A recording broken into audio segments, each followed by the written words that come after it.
good afternoon. How's it going? Blind presenters, blindfolds, it's about to get weird.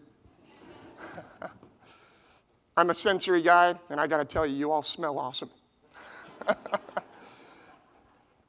Also, there's a clock down on the screen in front of me that they've told me is here, and they told me to look at it and tell my time, but I can't see it, so I guess I get to present for as long as I need to. I just want to, it's hard to close out the day, first of all, it's been such an amazing day of presentations, that I just want to take a minute. Before this talk, I want to tell you that we're going to be having a lot of fun here, and I just want you to take a few deep breaths, relax into it, and I want you to look at this image and imagine yourself standing in the Yamamahura Market, spice shop, where this image comes from, in the center of Jerusalem. Beautiful open market. All 5 of your senses are engaged. Bowls and bags brim with the spices that you see. The image is vivid and most striking to the eyes.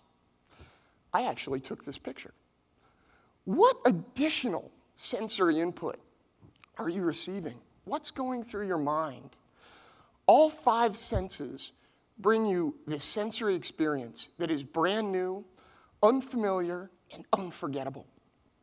Listen to the sounds of the market.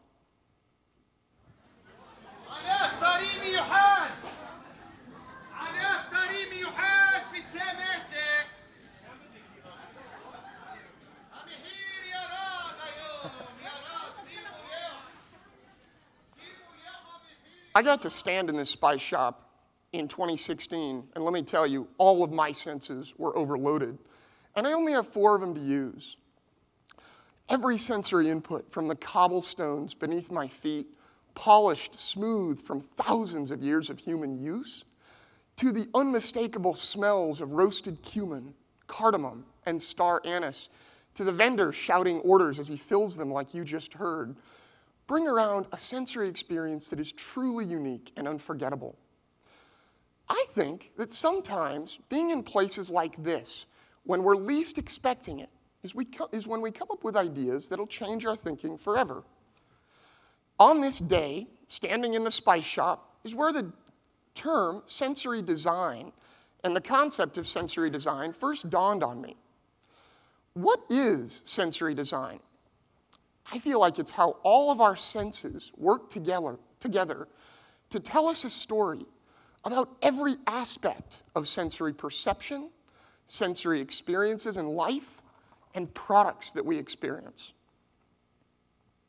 Before we go on and really put sensory design into practice, I want to first talk to you about a term that I call sensory literacy. Now, what does it mean to be sensory literate? I personally believe that we all should be able to engage with our senses, each and every one of them, and take data in and be able to process that data in a super meaningful manner that makes sense. You are all visually literate. Let me give you an example. Let's say you see an orange cat. You immediately think, yep, that's a cat, it meows, and it's orange. Big deal. But you get the picture, right? Let us now say that instead of sitting here in the Westin for the day, we took a walk through Seattle, taking in its beauty. And let's say we caught a familiar smell on the air. How would we process that smell? How would we think about it? So often people tell me that they get aromas in their day-to-day surroundings that they can almost picture and almost identify. They know it, but they can't quite pinpoint what it is. It's almost like having a word on the tip of your tongue that you're trying to think of, but have a really hard time coming up with. I know that feeling well. But not with my senses. I pay attention, I try as hard as I can to focus on my senses and let them tell me a story that might be overlooked by some people. Recently, I was walking on the shore of Lake Washington here in Seattle and caught the unmistakable aroma of turmeric on the air. Was it actually turmeric I was smelling? That I don't know, but definitely the chemicals responsible for the smell of turmeric were in the air. And I immediately thought of all my senses, how they interact together, how they work together, and images of turmeric came into my mind and how it's used. I thought of a bowl of curry that I made a few months back using the delicious turmeric spice. This is all to tell you that use your senses to their advantage. Pay attention to what each and every one of them is bringing you. 85 to 90% of the information we obtain from our day-to-day surroundings comes from vision. That's sort of a staggering fact. Fine, I get that our vision is useful, but I want to think about how it might be misleading at times. Moreover, we have 4 additional, perfectly valuable senses that we can use to obtain data and understand our surroundings. When you walk into someone's house and delicious food is cooking in the kitchen, you know it's delicious, you know it's something you appreciate, that's familiar to you, but you might be having a hard time identifying exactly what it is. Oftentimes we'll walk into the kitchen, look at what's cooking, and say, oh yeah, now I know why that smells so good. Next time you're in this situation, try using your nose to really identify that aroma. Think about how you can use those other perfectly valuable senses for information that you obtain about your surroundings. And that's the gist of what we're going to talk about for the rest of my talk. I want to tell you a little bit, before moving on, of my story. I recently got my Ph.D. in computational organic chemistry from UC Davis. That was back in December of last year. I always had a passion for chemistry, but in undergraduate school, I didn't really know whether chemistry would make sense. I knew I'm a nerd and wanted to go to graduate school, but thought, God, why not think about something that makes a little more sense for me to study in grad school? So I love history, and I also received a degree in United States history. I was very close to applying to graduate programs in history when I met, luckily, still as an undergraduate, a man who would become my graduate advisor, Professor Dean Tantillo. All the chemistry that we do in Dean's lab is computational. This means that we use computers to solve chemical problems in whatever way that we can, right? We work to make all of the aspects of our research fully accessible to me, and we relied heavily on 3D printing in order to do this. We built a complex software suite with collaborators in the Netherlands so that I can print out and feel results of my calculations and even read Braille off of the bond lengths, so I know what the bond lengths and bond angles are using Braille labels. Ultimately, it took getting a Ph.D. in organic chemistry to realize that I love chemistry, and chemistry's awesome. I'm sure Chris would be happy to hear me say that.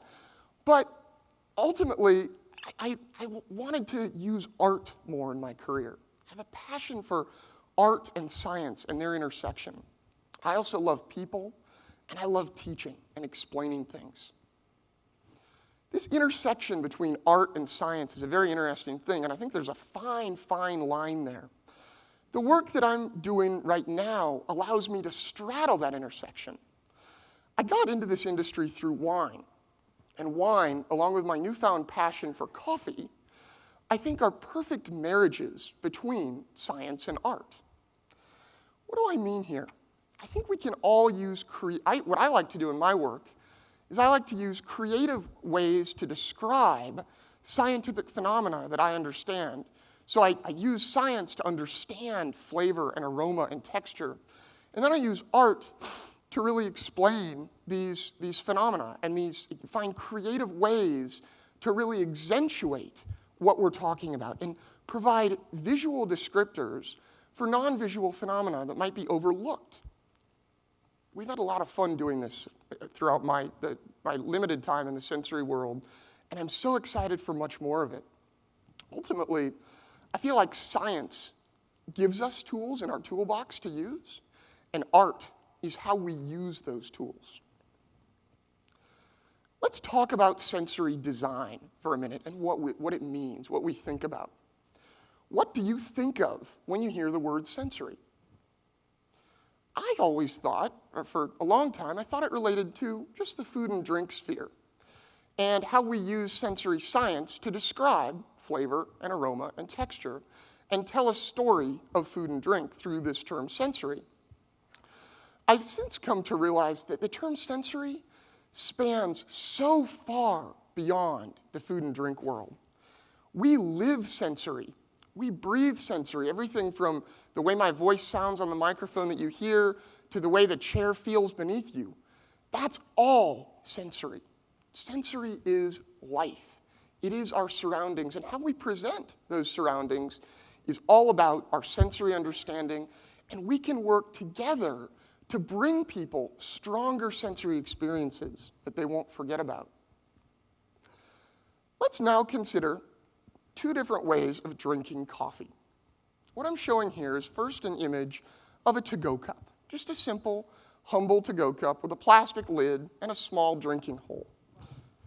Oh, can you see it now? Okay, yeah. So we're talking about this to-go cup, this drinking mug that we can be sipping out of and enjoying coffee without really being able to smell it, sort of on the run. Gives us that feeling of being on the go, moving fast, etc. Next, let's consider a nice, lightweight, either glass or ceramic mug in our hand, and how we hold that, right? Now we can smell the coffee, we can see the steam coming off of it, we can see the crema, and we can fully experience that cup of coffee from the weight of the cup to the full aroma and flavor of the coffee in that large open mouth. I'm not saying that any one of these is better than the other. There's a time and a place for both of these ways of drinking coffee and enjoying coffee. Just think about the differences in sensory perception. I came into this industry, like I said before, through my passion and love of wine and my work with wine. Think about the glass we use to enjoy wine. Why do we use this glass? Would you ever think to drink straight out of the wine bottle, just like you might take a slug of beer? Well, maybe. Some of us have tried it, but we definitely get judged, and the experience is extremely different, let me tell you. What I'm getting at here is that society has led us to believe that we need this glass with a stem on it and this big wide top to properly enjoy a glass of wine. I'm not going to disagree. It makes it much better. Why isn't beer the same way? I'm working to change this in the beer industry, as are many people, so that we can drink beer and wine the exact same way. By the way, there's often a discussion of, oh, are you a wine person or a beer person? I'm a self-proclaimed cross drinker. Either one is fine. But think about how social norms dictate sensory perception. Next time you open a bottle of wine, try swigging it right out of the bottle. Just be aware of who's around you and who might see you do it. I want one of you to try walking up to the bar at the reception in a few minutes and order a bottle of Sauvignon Blanc and just start sipping it. It'd be great. Give it a try. It would be exciting.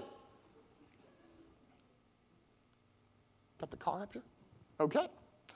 Let's take sensory perception and sensory design beyond the food and drink world. Got a picture of the interior of a car here. I want to consider the sound of a door shutting of first an imported car, an entry-level imported car, and second, a very nice luxury car. I'm going to play these sounds for you. First is the entry level, second is the luxury. Listen for them. Entry level, luxury. The luxury sounds much more sort of compact, and it has much more finality with it that you can hear. It's not a clatter like the entry-level door shutting.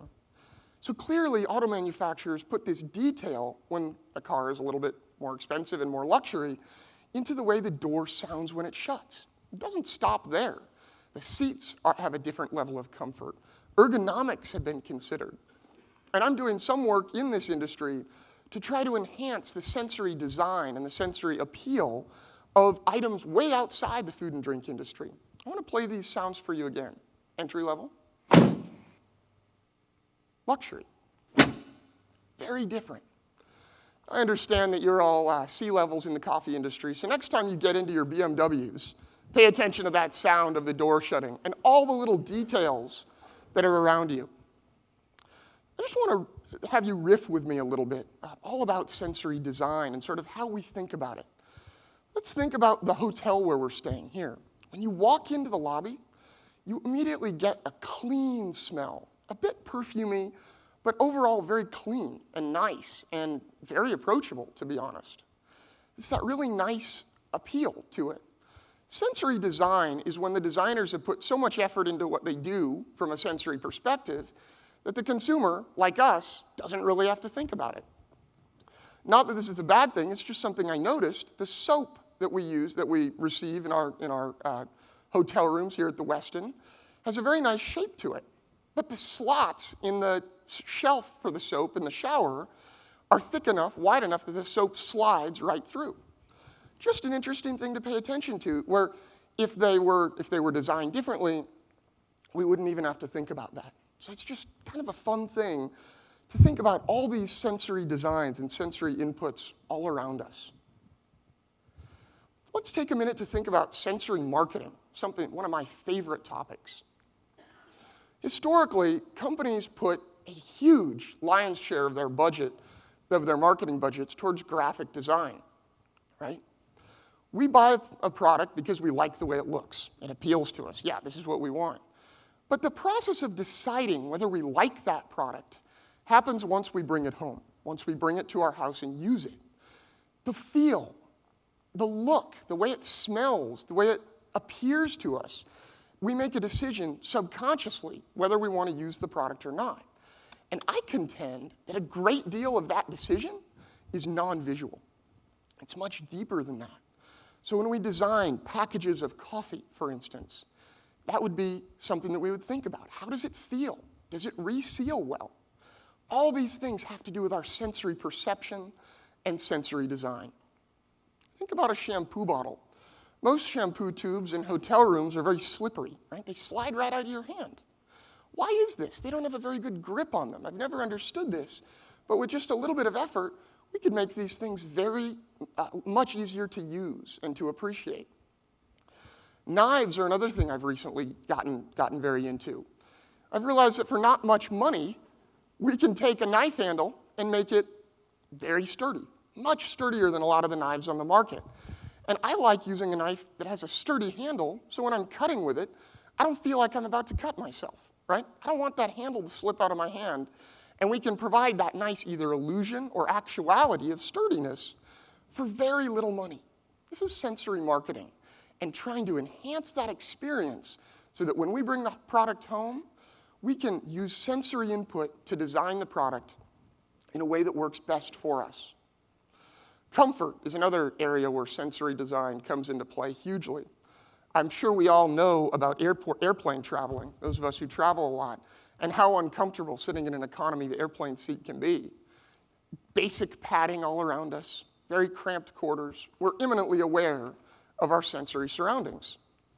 And I like to say that I'm a sensory advisor and educator, but really what I love doing is ideating with people, sitting down, having conversations, and figuring out how we can use art and science and sensory design to enhance their products and to enhance your products. And now we've arrived at the blindfold that you've all been wondering about. Go ahead and put those blindfolds on. It's okay. Don't worry, no one's going to hurt you.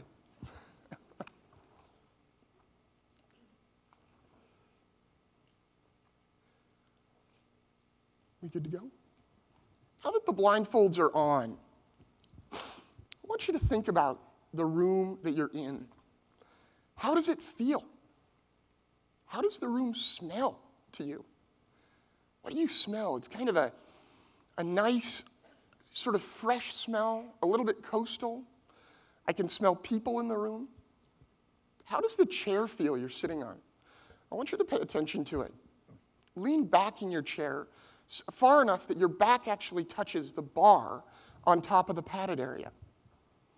Now that bar is a little bit disturbing when you're sitting in a chair, but it's there for a reason, so that these can be easily moved around and stacked and moved and restacked and what have you. So it's a bit of a sacrifice on comfort if you lean back that far, but it also helps the ability to use these chairs. Now I'm going to play a sound for you. I want you to really listen closely to this.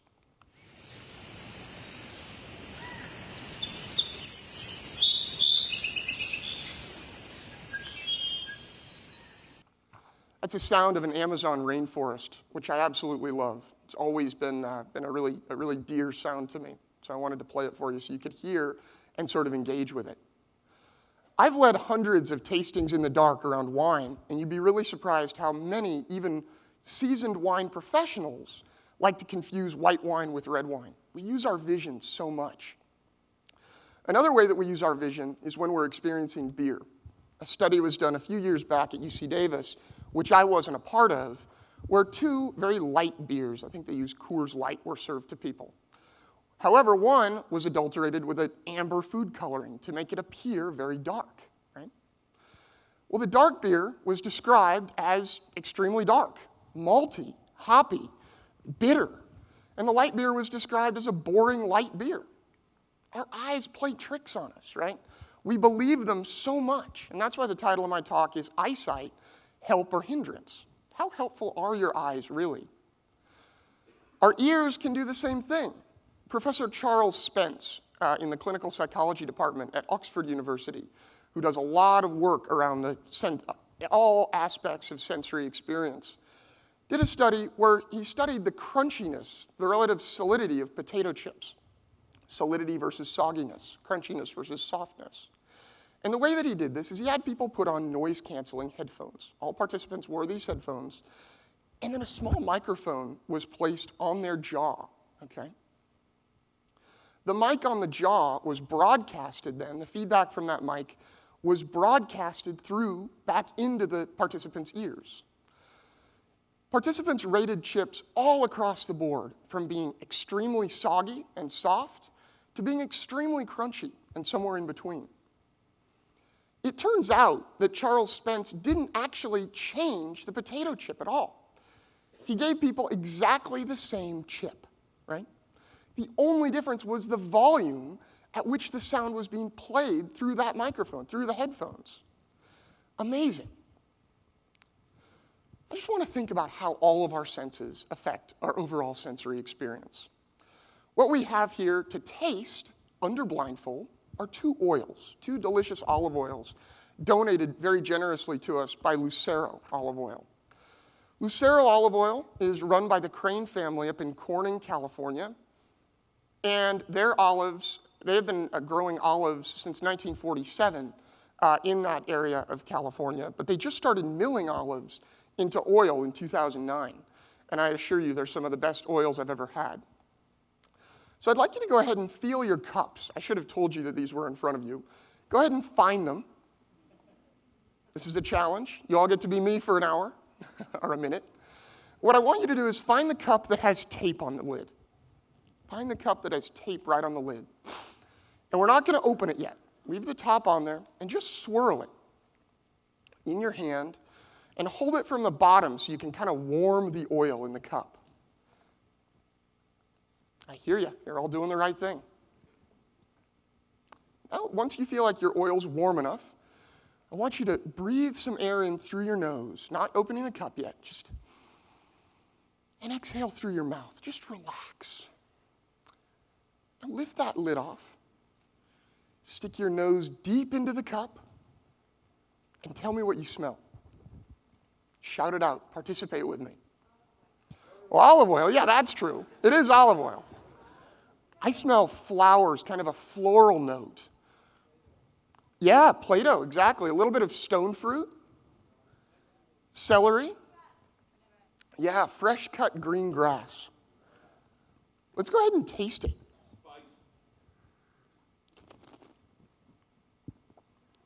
Now, when you taste the oil, really breathe through it. So, really aerate it. Spicy. So when you taste oil, there's three things you want to pay attention to in olive oil. The first comes in on the aroma, and that's what we call fruitiness. Then on the palate, we taste for bitterness. You guys know about bitterness from coffee very well. And then the finish of the oil is where we get astringency. Words that the wine and coffee industry use to describe tannins. Olive oil industry describes this by that burning sensation on the back of your throat. And that's coming from so many antioxidants in the oil. Yeah, so this oil is very kind of spicy, but very mellow as well. A great table olive and just a delightful, delightful oil, I think, with that nice astringency on the back of your palate. This oil is called Ascolano, and these olives, of course, are grown in California, but they originate from the Adriatic coast of Italy. Now let's move on to the next mystery oil, the cup with no tape on it. Same drill. Really calm down. I know it's the end of the day. We've talked about a lot of things. But calm your mind as you warm this oil on your hand and swirl it around. Breathe that air in through your nose again. And exhale. And breathe in again. And now take the top off the oil and lift it right up to your nose. Oh, smell that. Spicy. Like the smell of a pumpkin when you first cut the top off. Brilliant aroma. Almost like a little bit of green pepper there. These olives actually are often harvested right around Christmas time in Italy, and they're kind of a black, almost resinous oil when they do that. But these have been harvested by the Lucero family, by the crane family at the end of October. So sort of right at their height of greenness. And I get grass, spice, almost a little bit of artichoke coming in there on the palate, right? If you really focus on it. And flowers, a little bit of honeysuckle, jasmine, all sorts of things. Taste this. And remember to breathe through it. Woo! Peppery.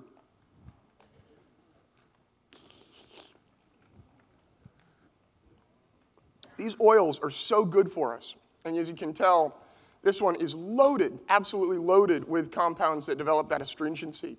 That's the healthy part of the oil. Those are the rich antioxidants. Sorry, I know you're all coughing now. I feel bad.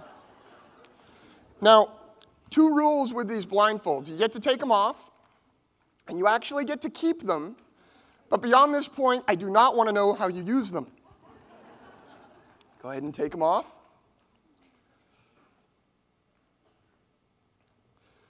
Let's just think, in conclusion, about how our brains work with sensory information. Our brains take in information from all of our senses, from the flavor of the olive oil, to the sound of my voice, to what you're looking at right now in this very bright room. And then our brains filter them through experiences that we've had, baggage that we have, that we contain with us, both emotionally and physically, our mood, whether we're healthy or ill, whether we're pregnant, whether we smoke, all these things truly affect our sensory appreciation and our sensory understanding. If I serve a glass of red wine, people are going to smell red wine vapor, which is comprised of thousands of molecules, by the way, really interesting, complex molecules. But then they're going to process this into things that they're familiar with, based on their experiences. I tasted red wine, actually white wine, last week with a good friend of mine who's Guamanian, and he tasted it and said immediately that it tasted a little bit like taro root. Well, he would have said that. I might have described it as more of a sort of a browned green apple, but taro root works just fine. My point here is that it's all about what our senses are telling us and those experiences that we have in life that our sensory data is processed through. Banana cream pie. What color are bananas that make the best baked goods? They're nasty. They're brown, if not black. They don't look good at all, but they're sweet and delicious. And when we make banana cream pie, we don't want to look at it and see that it's black, so we food color it yellow, such that banana cream pie, in a sense, literally tastes yellow. Bizarre, but we associate this, right? This is how we think. Ultimately, our sensory information and our way of experiencing things is a really complex combination of art and science and our own experience.